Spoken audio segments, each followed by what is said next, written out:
The Egyptians believed in several divinities, but only one God. This only God has a masculine part that emits information and a feminine part that provides the substance to gestate all beings. They gave 3 names to the masculine part of the only God to distinguish separate functions. It was called Atum, when he remained motionless, containing the absolute information before the creation of the universe. They called him Ta, when set in motion to emit the information that creates the universe, the stars, the planets, and the natural kingdoms on them. And they called him Amon-Ra, when he created the consciousness of man. In the same way, his feminine part also had 3 names. They called her Nun, when she was only one homogeneous substance, the amniotic liquid of the universe, virginal, without form, and in a state of perfect balance. They called her Sekhmet to symbolize the radiant substance, the fire, the multiplying principle in movement. It is in that condition that Sekhmet gestates Nefertum, the universe, that reconciles and harmonizes temporarily the opposing forces. Fire produces movement, time, space. Its intensity condenses matter into successive states: air, water, and earth. Fire also produces the force of life, represented by Hathor, the substance that gestates and multiplies consciousness to experience space-time. And they called her Mut, when she gave birth to the 4 forces that impel the consciousness of man to evolve, the 4 brothers, Osiris, Isis, Seth, and Nephthys. Understanding Hathor in this way, she is the boat of life, the boat of light. She represents love, the great matrix of consciousness in the universe, the boat of the north, containing the principle of all nature. Here, in her tabernacle, Hathor, the force of life, received the prayers of those who wanted to extend life or needed to heal it. Around her Sancta Sanctorum, a perimetral hall is found to access a series of sanctuaries set against the exterior walls of the temple, devoted to the fundamental forces. These sanctuaries had sacred symbols carved on the exterior wall of the temple to allow people to locate them from the outside. In this way, they could pray and request help from the fundamental forces because they were not allowed to enter the temple. Only priests and initiates could.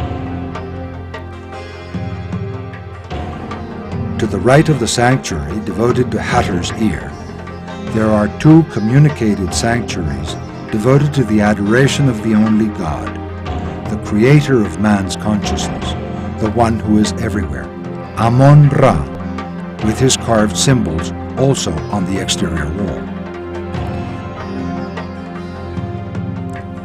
The 2 connected chapels of the left contain the figures that symbolize the fundamental forces in their relationship with Hathor and her musical instrument, the sistrum.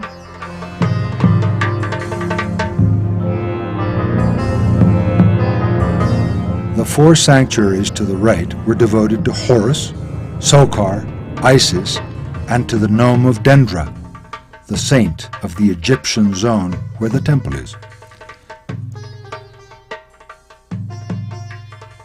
Another chapel had the necklace of Menat, a necklace used by the supreme priest in ceremonies and processions, with 4 figures of Hathor, each one with a symbolic throne above it. The 4 thrones represented the supreme powers of the universe: harmony, love, wisdom, and the infinite force of divine will.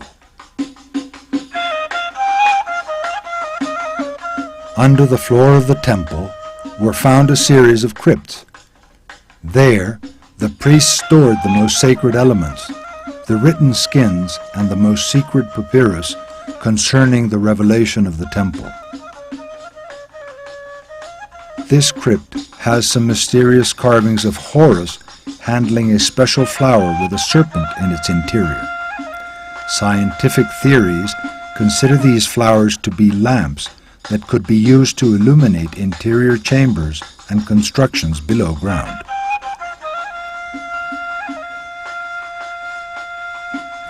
Upon ascending up the straight staircase, we arrive at the terrace, the space devoted to the recording of the celestial vault. In its southwest corner there's a kiosk. It was here the priests waited for the rising of the stars and the sun to light up the new fire of the country and to declare the beginning of the new year. In this small shed, the priests gathered at night to divide the celestial vault in sections they called gnomes, in order to identify the movements of the stars in relation to the planet Earth.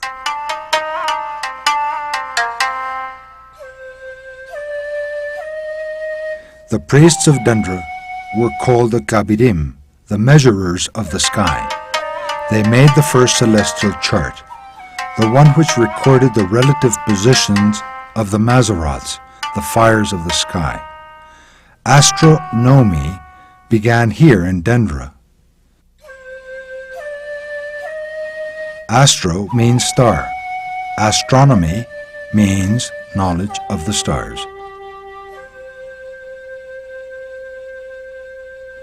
Crossing this terrace, we arrive at the two chapels devoted to Osiris, the divine principle that symbolizes the evolution through reincarnation of all human beings.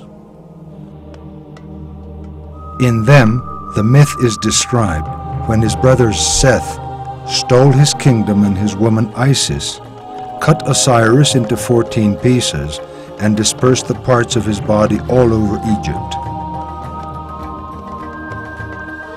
The carvings show Isis in the air like a female falcon, receiving from the phallus of Osiris the seed with the life of Horus.